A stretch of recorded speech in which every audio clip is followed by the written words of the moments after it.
జై శ్రీమన్నారాయణ.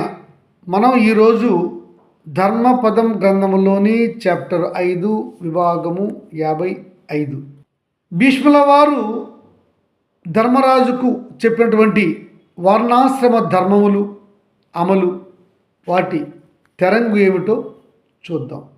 జనమేజయ చక్రవర్తి అడుగుతున్నాడు వైశంపాయనుల వారిని, పండితోత్తమ భీష్ముల వారు వర్ణాశ్రమ ధర్మాలు మా ముత్తాత ధర్మరాజుకు చెప్పారా?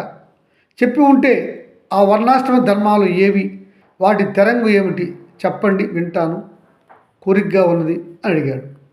రాజన్, ధర్మరాజుకు భీష్ముల వారు వర్ణాశ్రమ ధర్మాల గురించి చెప్పారు, అవి చెప్తున్నాను వినండి అన్నాడు వైశంపాయన మహర్షి. ధర్మరాజా, బ్రాహ్మణ క్షత్రియ సంబంధాలు గురించి ఐలుడు అడుగగా కశ్య ప్రజాపతి చెప్తున్నాడు వినండి. క్షత్రియుడి యొక్క పుట్టుక స్థానము బ్రాహ్మణుడిదే. బ్రాహ్మణుడికి జననస్థానము రాజు. గనుక ఇద్దరికీ అవినాభావ సంబంధం ఉంటుంది. గనుక ఇరువురు కూడా శ్రమించాలి. రాజు బ్రాహ్మణుడు విడిపోతే వారికి నాశనం కలుగుతుంది. రాజు ఉత్తమ బ్రాహ్మణులు, ముఖ్యంగా పురోహితుడు విభేదాలతో ఉంటే వారు ప్రజలలో చులకనైపోతారు.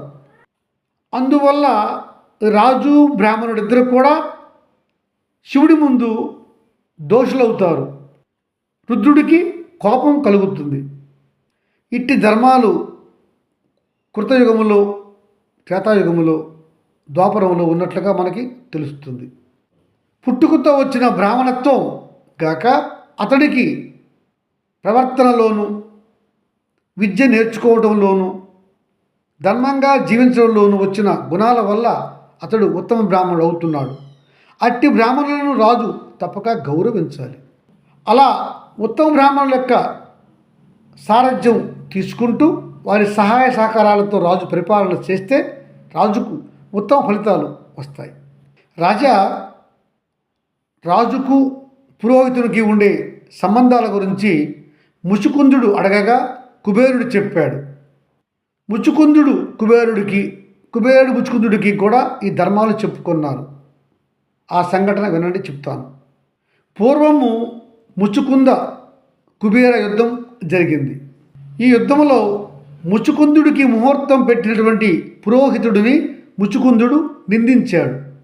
అప్పుడు ఆ ముచుకుందుని పురోహితుడు తన మంత్రబలంతో యజ్ఞయాగాదులు హోమాలు చేసి ఆ ముచుకుందుడి సైన్యానికి పరాక్రమము, మంచి ఆయుధాలను కల్పించి యుద్ధములో గెలుపు సాధ్యం చేశాడు ముచుకుందుని పురోహితుడు. అలా ముచుకుందుని పురోహితుడు ముచుకుందుని సైన్యానికి పరాక్రమము, మంచి ఆయుధాలు అన్నీ కల్పించి తన మంత్రశక్తిని, వేద పఠనాన్ని ఉపయోగించి చేశాడు ముచుకుందుని యొక్క అత్యంత ముఖ్యుడైనటువంటి పురోహితుడు. అందువల్లనే ముచుకుందుని సైన్యాలు కుబేరుడిని గెలవగలిగాయి. ఇలా ముచుకుందుని సైన్యాలు తన సైన్యాలను గెలవడానికి వచ్చి చూశాడు కుబేరుడు. యోగ దృష్టితో చూశాడు. దానికి కారణము ముచుకుందుని యొక్క శక్తి మాత్రమే కాదు, అతడికి ఉన్నటువంటి ఉత్తమ పురోహితుని మహిమ అని కూడా తెలుసుకున్నాడు కుబేరుడు.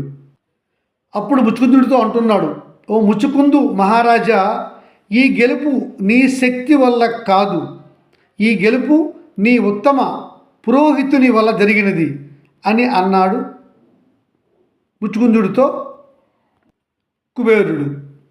అప్పుడు కుబేరుడితో అంటున్నాడు ముచుకుందుడు, కుబేర, రాజుకు బ్రాహ్మణుడికి భేదము లేదు, అలాగే రాజుకు అతని దగ్గర ఉన్నటువంటి పురోహితునికి కూడా భేదము లేదు. కనుక ఇద్దరము ఒకటే. కనుక మా యొక్క ఈ విజయం ఇద్దరిది, అనగా మా రాజ్యానిది. రాజుకి బ్రాహ్మణుడికి భేదం ఏమున్నది? ఇద్దరి తేజస్సు ఒకటే కదా. ఈ విషయంలో బ్రహ్మవాచ నీకు తెలియదా? అప్పుడు అలా ముచుకుందుడు అనగా అంటున్నాడు యక్షాధిపతి, సరే ముచుకుందా, నీకు నాకు యుద్ధము ఎందుకు? ఈ యావత్ సామ్రాజ్యాన్ని నీవే పరిపాలించుకునుము అనగా కుబేరునితో అంటున్నాడు ముచుకుందుడు, కుబేర, నాకు నీవు దానంగా ఇచ్చే రాజ్యము నాకు వలదు. దాన్ని నేను తీసుకోను, స్వీకరించను, పరిపాలన చేయను. నా బాహుబలంతో నేను సంపాదించుకున్న సామ్రాజ్యాన్ని నేను పరిపాలన చేస్తాను. అదే నాకు కావాలి. నా బాహుబలం వల్ల కాకుండా ఎవరో దానంగా ఇచ్చే రాజ్యాన్ని ఎందుకు పరిపాలన చేస్తాను? నాకు అది అవసరము లేదు అనగా యక్షరాజు అంటున్నాడు కుబేరుడు, సరే ముచ్చుకుందావు, నీవు ఈ యుద్ధంలో గెలుపు పొందావు గనుక యావత్ రాజ్యాన్ని నీవే పరిపాలన చేసుకో, నేను ఇంకా విడిచిపెట్టేస్తున్నాను, నీవే గెలిచావు, నీ బాహుబలమే గెలిచింది అని చెప్పాడు. అప్పుడు ముచుకుందుడు ఊరుకున్నాడు.